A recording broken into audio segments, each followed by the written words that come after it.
नाही पुन्हा हा एक म्हणायला लागत की पुन्हा चर्चाचे या मुद्द्यावरती आपली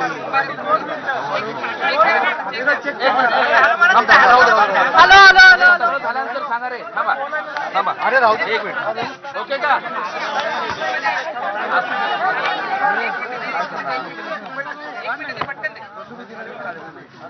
काय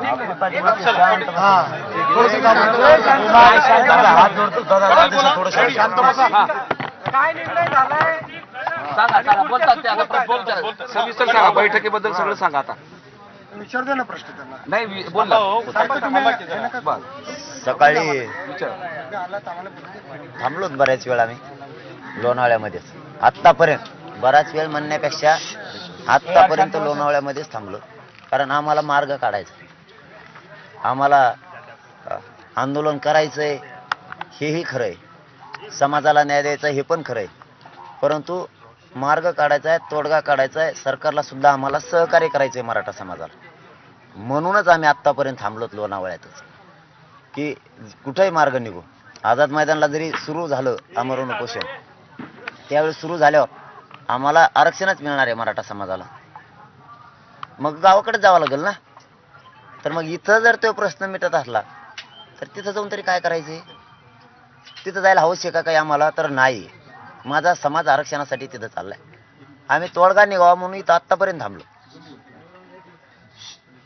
पण तोडगा नाही आहे त्याच्यात जे आम्ही त्यांना परवा सांगितलं तेच आहे त्याच्या अगोदर 8 दिवसापूर्वी सांगितलं तोच विषय आहे 1.5 महिन्यापूर्वी सांगितला तोच विषय आहे त्याच दुरुस्त्यात त्यांचं तेच सुरू आहे आणखीन सुद्धा परंतु त्यातलं एक सकारात्मक असू शकतं असं मला वाटतं की त्यांचं एक मोठं शिष्टमंडळ आणखीन थोड्या वेळाने येणार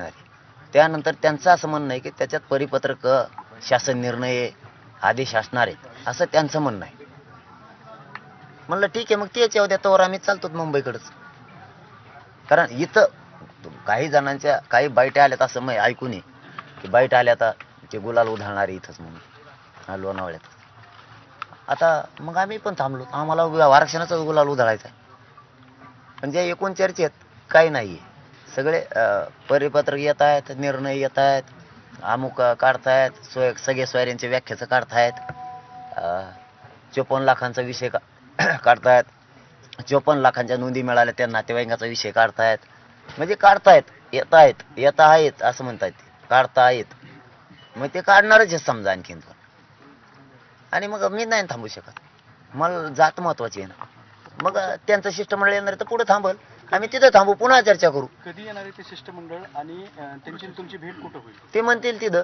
रस्त्यावरती एखादं त्यांना वाटलं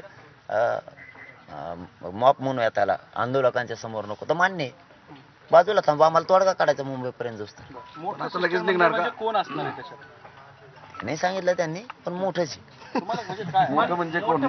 काय असते ना मंत्री असते ना अधिकारी बी असते ना मोठं म्हणलं का मोठ्या मोठ्याचे अर्थ वेगळेच मोठं म्हणलं म्हणजे दोन्ही बी सरकारचे बी प्रतिनिधी आणि प्रशासनातले बी प्रतिनिधी मोठ्याचा अर्थ मोठाच मुख्यमंत्र्यांनी शक्यता नाही मंत्री काय बांधव आणि काही सचिव येतील असं त्यांचं म्हणणं आहे म्हणलं आम्ही चालतोय मुंबईच्या दिशेनं तुम्ही सांगा आले ते तिथं कुठं एखादं घर असेल किंवा हॉटेल असेल तिथं बसू आमचे लोक रस्त्याला ज्या गाड्याने चाललो आम्ही ते थांबतील मुख्यमंत्र्यांचं नाही व्हीसीद्वारे तुम्ही काय चर्चा करणार होते मुख्यमंत्र्यांद्वारे रेंजेचाच पत्ता नाही धन काय विषयावर आम्ही करणार बी नाही म्हणून सांगितलं मी त्यांना ते फोन लावत म्हणत होते साहेबांना बोलावं कवर तरी आपण त्याच्यापेक्षा आमचंच आज जाहीरपणानं एक मत आहे चला जाऊ द्या मला ही विनंती करायची नव्हती पण मला माझ्या समाजासाठी करायची कारण आम्हाला तोडगा काढायचा आहे आम्ही मजा करायला आलेलो नाहीत मुंबईला माझा लोक इथं गाऱ्यात थंडीत कुडकडतील आमचा जितकेच मुंबईचे हाल आहेत तितकेच आमचे सुद्धा हाल आहेत आमचं बी सोपं नाही दोघांचे हाल होऊ द्यायचे नाही आता हे सरकारच्या हातात तर आमची अशी विनंती मुख्यमंत्री साहेबांना देवेंद्र फडणवीस साहेबांना आणि अजितदादा पवार साहेबांनी स्वतः प्रत्यक्ष यांनी चर्चा लिहून हे तोडगा काढावा ही माझी समाजाच्या वतीनं तिघांना सुद्धा विनंती कारण आम्हाला बी मुंबईला यायची हौस नाही नसता मात्र मग आम्ही मुंबईकडे निघालेलो तुम्ही स्वतः तिघही लक्ष घाला मी समाजाच्या वतीनं तुम्हाला विनंती केली शेवटची तुम्ही तिघांनी त्यांनी यावं चर्चा करावी ही तोडगा लगेच काढावं म्हणजे हे शिष्टमंडळ जे येणार आहे नाही हे असंच राहील दादा चालू हे शिष्टमंडळ आलं ते जुनं आलं नवं गेलं, दुसरे बिचारे विनाकारण मार्ग काढतात, आम्ही त्यांना दोष नाही देणार. पण शिष्टमंडळाकडून काही तोडगा निघत नाही तिघं असं बिया ना म्हणणं आता कवर मागर आता आहे. नाही नाही. तिघं तुम्ही या एकत्र या, नाही तर तिघात मिळून एखादा या, पण तुम्ही तिघं आता याच्यात लक्ष घाला की समाजाच्या वतीनं तुम्हाला विनंती. नाही नाही नाही, नाही, शिष्टमंडळाकडून जे आतापर्यंत मनोज जरांगे पाटलांनी शिष्टमंडळाची चर्चा जी आहे ती व्यासपीठावरती घेतली, मग आज बंद दाराआड का चर्चा केली? बंदार आड काय इतक्या माप मध्ये कुठे चर्चा करतील नाही, ते? मग तिथं पण कसं मुद्दा होईल? नाहीये. तुम्हाला आता या बाजूला एक आहे की शिष्टमंडळ येणार चर्चा आहे, केली. दुसऱ्या बाजूला तुम्हाला आझाद मैदानावरती परवानगी दिलेली नाही.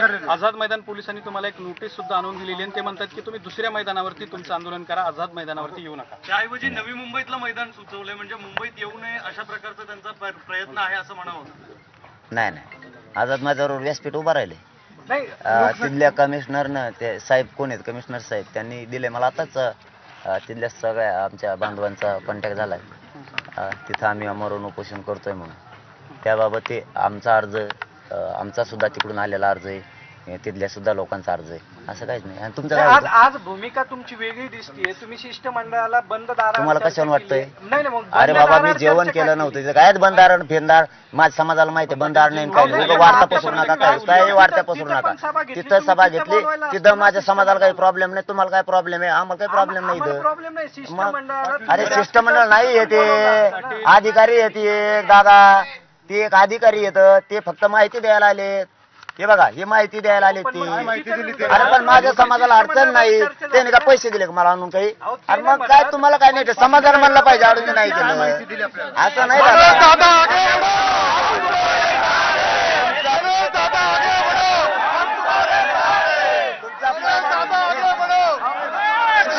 थांबा तुम्ही, थांबा रे.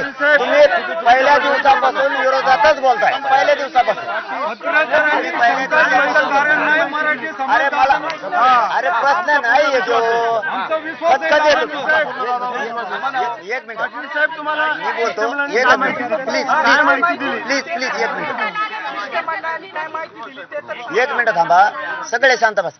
की तुमचे 2 दिवसापासून आला त्याच्यापासून तुमची तीच खतखत आहे, तुमचे प्रश्नच वेगळे आहेत आल्यापासून. वेगळे नाही. अरे माझ्या समाजाला नाही अडचण, मला जेवायचं नाही. एकच मिनिट. अरे ऐका हो, तुम्ही हा बघ, तुम्ही खरे आधारस्तंभ आम्ही आमचे जनतेचे. ऐका प्लीज, एकच सर, तुम्ही खरे आधारस्तंभ आमचे आहेत. ऐका, आतापर्यंत तुम्ही लई साथ दिली मीडियाच्या बांधवांनी. मी जेवण केलं नव्हतं तोवर मला टाइम वाचवायचा होता, म्हणलं चला बोला इथंच, जेवता जेवता इथंच जेवता जेवता बोला. बरं व्यासपीठावर नेलं, पोरं येतं सगळे, तिथंही पोरच होते आंतरवालीत पण. त्यांना विचारलं मी चर्चा करतोय तर तुम्ही गाड्या लाईनीत लावा वेळ जाण्यापेक्षा, आणि ते बी भेटेत. ते म्हणजे बाबा लोकात मग आम्ही नाही येत, त्यांचे प्रॉब्लेम आहेत. मग मला जातीचा मार्ग काढायचा आहे, मी तरी वागू तरी कसं? ते म्हणजे त्या पोरात नाही चर्चा काहीच नाही. ते म्हणले आता शिष्टमंडळ कोणते पत्रक घेऊन येणार आहे, म्हणलं येऊ द्या. मग मी चाललो मुंबईकडे. बरं, काही मुद्दे तुम्ही लिहून घेतलेले आहेत काय? काहीच नाही, तेच मी बोललेलो होतो ते काहीच नाही. चालता माझ्या ध्यानात राहा म्हणून घेतलं. आता कन्क्लुजन काही आहे का? आता कन्क्लुजन काही आहे? 54 लाखाच्या नोंदीबाबतची चर्चा झाली, त्यांच्या नातेवाईकांना प्लस चर्चा झाली, सगळ्या स्वऱ्यांच्या आद्यदेशाबद्दलची चर्चा झाली. आम्हाला तिन्ही अत्यंत गरजेचे आहेत. प्रॉपर्टीच्या खटल्याबद्दलही झाली, पण ते तो समजा बाकीचा जनरल विषय ते लगेच करायला तयार आहेत. आमच्या गुन्ह्याबद्दल राज्यातल्या झाली, ते म्हणले ते आदेश काढतायत आणि घेऊन यायले. म्हणलं मग काय चर्चा करून उपयोग आहे? मग जेवायचं झालं, म्हणलं मी जातो, आम्ही मुंबईकडे निघतोय. फक्त बंदाराड मला डाग नका लावू. मी तुम्हाला विनंती करून सांगतो, मी बंदाराडचा नाहीये, ते भ्यायला लागलेत लोकात यायला. ओके. मग आता मार्ग काढायचा तर काय करावं? नोंदी सापडल्या लोकांना किती प्रमाणपत्र दिलेत त्याचा काही आकडा सांगितलेला काय? आणि नाही, तोंडी सांगितलंय, पण अधिकृत माझ्याकडे आल्यामुळं मी नाही सांगत. अधिकृत नाही, मी त्यांना डाटा मागितला होता, त्यांनी डाटा न आणल्यामुळं मी नाही सांगत. त्यांनी काय कोणती किती सांगितलंय? तुम्ही म्हणले की नवं शिष्टमंडळ जुनं एक कंटिन्यू होऊ दे ना प्रश्न. हा, बरं, आझाद मैदानावर परवानगी नसली तरी तुम्ही आझाद पाटील ते त्यांचे पाटील, ऐका. वैयक्तिक काय आले ते सकाळी. नवीन एक आलं होतं ते कुठलं शिष्टमंडळ होतं आपल्या ते म्हणले नाव सांगू नका, साहेबाकडूनच चालते तिकडूनच, मंत्रालयाकडून मुख्यमंत्र्याचं. ते नाव सांगू नका. हेच होतं त्यांचं बी. त्यांनी तेच लिहून नेलंय. हे आता आले परवाचे हे साहेब, त्यांनी तेच लिहून नेलतं. आता घेऊन येणार आहेत, तेच घेऊन येणार आहेत. मला फक्त वारंवार तेच होत हा. आहे. म्हणून जे मला हे सांगा की कंटाळा येतोय सगळ्या गोष्टीचा, की तुम्ही वारंवार म्हणतात की आम्हाला आरक्षण पाहिजे. सगळं काही 3-4 महिन्यापासून जे काय ते चालतंय. तुमच्या शब्दालाच आपलं प्रमाण आहे. कटाळा खरंच आलाय. शेवटचाही केलंय प्रयोग आता. ते म्हणले तिकडे भ्यायला लागलो, तर म्हणलं मी भाकर खाता खाता बोलू. मला फक्त एवढंच, मी लय प्रामाणिक, मला डाग नका लावू. हा, नाही नाही सत्यता एक माणूस म्हणून बोलतो, तुमचा पत्रकार म्हणून विचारणं गरजेचं आहे. मी तुम्हाला दोष बी देत नाही आणि समाजाने देऊ नका अजिबात कोणीच, त्यांचं विचारणं गरजेचं आहे. पण बंद दाराआड ते लागलेत भ्यायला की पोरण घोषणा दिल्या की ते म्हणजे आमचा अंग थरथर कापत. काय सांगू आता, मग आता आडून जावं तर इकडून मला भेव आहे, नाही जावं तर तिकडून ये. आझाद मैदानावर परवानगी नाही तरी तुम्ही आझाद मैदानावर जाणार का? परवानगी दिली, परवानगी घेतली तिथल्या आमच्या बांधवांनी, त्यांनी सांगितले. एक बाजू सुद्धा दिली त्यांनी आझाद मैदानची, तिथं स्टेज लावणं चालू आहे, पोलीस बांधवांनी त्यांना दिली असं त्यांनी मला आता सांगितलंय. वाटल्यास तुम्ही वीरेंद्र पवारांना विचारा दिली का, म्हणजे त्यांच्याकडे ते कागद आहेत. समजा नाकारली परवानगी नोटीस तरी याची तुम्ही आहे जाणार का? असं ते पोलीस म्हणले, बॅबी वाचली परवानगी नाही. नाकारली तरी तुम्ही जाणार का? त्या नोटीशीत त्यांनी मला सांगितलं, मी वाचली नाही. उठलो होतो मी, नेमके कपडे घातले, मला जायचं होतं. ते म्हणले एकच मिनिट, एवढं उत्तर देतलं की त्यांनी मी वाचले नाही. ते म्हणले काहीच नाही, जे कोर्टात आहे त्याच्या बाबतची ही नोटीस आहे. म्हणलं आमचे वकील बांधव जाणार आहेत. या नोटिशीमध्ये ते सगळं दिलेलं आहे, कोर्टाने काय निर्देश दिलेले आहेत आणि सोबतच आझाद मैदानावर आंदोलन केल्यास किंवा त्याच्यात ऑब्लिक शिवाजी पार्कवर आंदोलन केल्यास काय अडचणी येऊ शकतात आणि सध्याची जी जमाबंदी आदेश मुंबईमध्ये लागू केला आहे उद्या 26 जानेवारीच्या निमित्तानं ज्या काही सूचना आहेत त्यानुसार तुम्हाला तिथे येणार नाही असं या नोटिशीमध्ये आहे. आणि ती नोटीस तुमच्या नावावर आहे. मनोज जरांगे पाटील, सकल मराठा समाज, आंतरवाली सराटे